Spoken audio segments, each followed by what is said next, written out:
திக்ர் என்பது பெரிய பாதுகாப்பு. எல்லா மனிதர்களிடமிருந்தும் விஷ ஜந்துகளிடமிருந்தும் அது பெரிய பாதுகாப்பு. திக்ருடைய மூணாவது பலன் என்ன? ராஹத்துல் கல்ப், மனதுக்கு நிம்மதியை தரும்.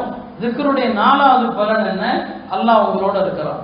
அல்லாஹ் உங்களோடு இருக்கிறான். திக்ரு செய்பவர்களோடு நீங்க அல்லாஹ்வை ரொம்ப நெருங்கிடுறீங்க.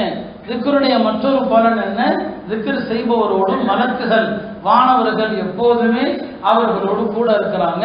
இதெல்லாம் உலகத்துல கிடைக்கிற பலன்கள். மறுமையில கிடைக்கிற பலன் என்ன? மறுமையில கிடைக்கிற பலன் திக்ரு செய்பவர்களுடைய தராசு இருக்கிறது, அதுதான் மிக மிக வெயிட்டாக இருக்கும். மறுமையில தராசுல மற்ற எல்லா அமல்களை விட திக்ர் வெயிட்டா இருக்கும். அருமையானவர்களே, குர்ஆனுக்கு பிறகு சிறந்த திக்ர் எது? சுப்ஹானல்லாஹ் தான். அதனாலதான் நபி ஸல்லல்லாஹு அலைஹி வஸல்லம் எல்லா இடங்களிலும் இந்த சுப்ஹானல்லாஹ்ங்கற வாக்கியத்தை பலவிதமாக சொல்லி தந்திருப்பாங்க. அதை தனியாகவும் சொல்லி தருவாங்க, அதை வேற கலிமாக்களோடு சேர்த்து சொல்லி தருவாங்க. திக்ருக்கு குர்ஆனுக்கு பிறகு சிறந்த திக்ர் எது? சுப்ஹானல்லாஹ் தான். இதை சொல்வதில் கடினம் இருக்குதா? சொல்லி சொல்லி பாருங்க. சுப்ஹானல்லாஹ்வை கொண்டு ரிஸ்க்ல பரக்கத்து இருக்கு, ஆயுள்ல பரக்கத்து இருக்கு, எல்லாவற்றிலும் பரக்கத்து இருக்கு. ஒரு அராபி, ஒரு கிராமப்புற அரபி ஒரு முறை நபி ஸல்லல்லாஹு அலைஹி வஸல்லம் அவங்கள சந்திக்க யா ரசூலல்லாஹ், எனக்கு சில கலிமாத்துகளை சொல்லிக் கொடுங்க, சில வாக்கியங்களை சொல்லிக் கொடுங்க, சுருக்கமா சொல்லிக் கொடுங்க, நிறைய சொல்லி தந்தா என்னால முடியாது. நபி ஸல்லல்லாஹு அலைஹி வஸல்லம் அவங்க யார் என்ன கேட்கிறாங்களோ அதை கேட்டார் போல் கற்றுக் கொடுப்பாங்க. அதான் அவங்களுடைய பழக்கம். அவரே சொல்றாரு, எனக்கு ரொம்பலாம் சொல்லி தராதீங்க யா ரசூலல்லாஹ், எனக்கு சுருக்கமா சொல்லுங்க அப்படிங்கிறார். நபி ஸல்லல்லாஹு அலைஹி வஸல்லம் அவங்க நம்ம எல்லாருக்கும் தெரிஞ்சதுதான், தெரிந்த வார்த்தையை தான் சொல்லி கொடுக்குறாங்க. இந்த திக்ர சொல்லுப்பா, லா இலாஹ இல்லல்லாஹ், அதாவது சுப்ஹானல்லாஹ் வல்ஹம்துலில்லாஹ் வலா இலாஹ இல்லல்லாஹ் வல்லாஹு அக்பர், இதை சொல்லுப்பாங்கிறார். அந்த ஆராபி கிராமவாசி கேட்கிறாரு, இது அல்லாஹ்வுக்குரியது, அல்லாஹ் புகழ சொல்றீங்க நீங்க, சுப்ஹானல்லாஹ் வல்ஹம்துலில்லாஹ் வலா இலாஹ இல்லல்லாஹ் வல்லாஹு அக்பர், ஹாதா லில்லாஹ், இது அல்லாஹ்வுக்குரியது. ஃபமாலி, எனக்கு என்ன கிடைக்குது நான் சொன்னா அதை சொல்லுங்க, எனக்கு என்ன பிரயோஜனம் அப்படின்னு கேட்கிறாரு. நவீன கிராமவாசிகள் அப்படிதான் பேசுவாங்க. பெருமானாருடைய தோழமையில் இருந்த அந்த சஹாபாக்கள் அப்படி பேச மாட்டாங்க. இந்த கிராமத்திலிருந்து வரக்கூடியவங்க கொஞ்சம் உரிமை எடுத்துக்குவாங்க. இது அல்லாஹ் புகழ்றது, சரி அல்லாஹ் புகழ்றேன், எனக்கு என்ன கிடைக்கும்?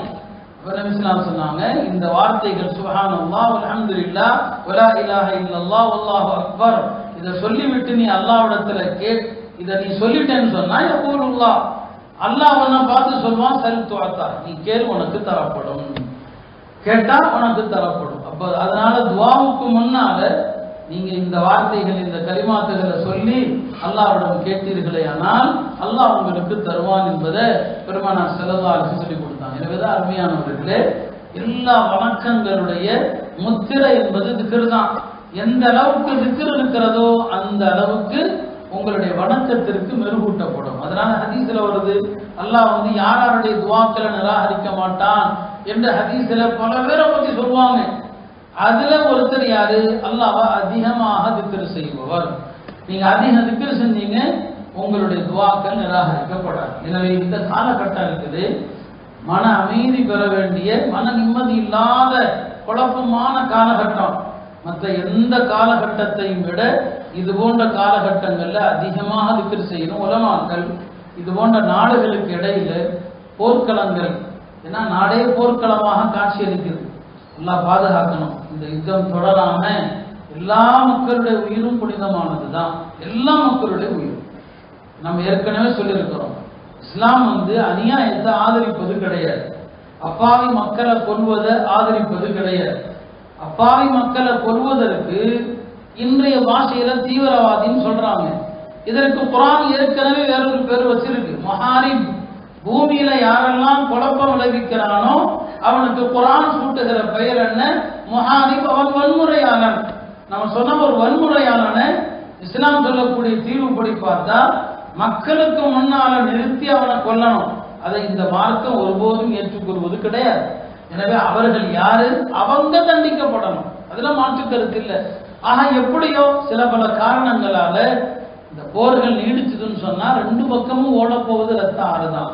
நாம் அல்லாஹ்விடம் கேட்பதெல்லாம், அல்லாஹ் இது போன்ற யுத்தங்கள் உலகத்துல எங்கும் நடைபெறாம ஆஃபியத்தான வாழ்க்கையை எல்லா மக்களுக்கும் கொடு என்பதுதான் நம்முடைய துஆவை தவிர அந்த ஒரு துவா நம்ம அல்லாஹ்ட்ட ஏற்றுக்கொள்ளப்படணும்னு சொன்னா இந்த நேரத்தில் முஸ்லிம்கள் அதிகமாக திக்ர் செய்ய வேண்டிய நேரம்.